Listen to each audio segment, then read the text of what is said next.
Европската комисија потврди дека еврокомесарот Јоханес Хан ќе оствари посета на Република Македонија со цел да направи увид во напредокот од имплементирањето на точките од договорот во Пржино, како и итните реформски приоритети што ги препорача Еврокомисијата. Според дописникот на Мија од Брисел, посетата на Хан на Македонија нема да се поклопи со посетата на тројцата европратеници Едвард Кукан, Иво Вајгал и Ричард Ховиц закажана за 11 јануари. Сообраќајот на сите државни патишта се одвива без забрани и застои по влажни коловози, соопшти АМСМ. Оттаму соопштуваат дека од 7:30 часот е укината забраната за тешки товарни возила на стража Маврово и Пресека. АМСМ препорачува внимателно возење, прилагодена брзина на движење и почитување на поставената сообраќајна сигнализација.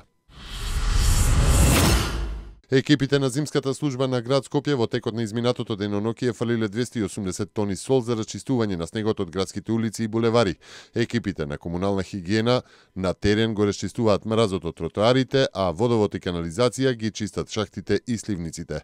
Апелираме до граѓаните, кужните совети и сопствениците на деловни објекти да се придржуваат до законската обврска за чистење на снегот од приодите до нивните објекти, стои во соопштението од градот. Во Македонија 34% од граѓаните се надеваат дека годината што почна ќе биде подобра од минатата, а 25% со оптимизам очекуваат дека 2016-та ќе биде година на економски просперитет. Во годината што измина среќни се чувствувале 51% од македонските граѓани, покажуваат резултатите од теренската анкета што од 3 до 11 ноември лани ја спроведе истражувачката агенција Брима на репрезентативен примерок од 1209 испитаници.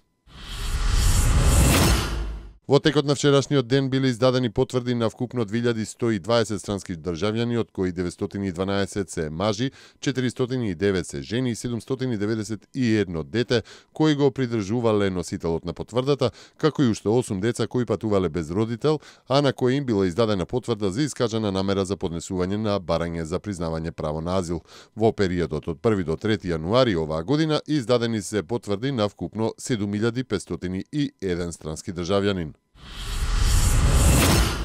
Норвешка, Шведска, Австрија, Германија и Франција ги вратија граничните проверки во рамки на Шенген зоната, а од денеска тоа ќе го направи и Данска. На пресконференција соопшти портпаролот на Европската комисија Тове Ернст.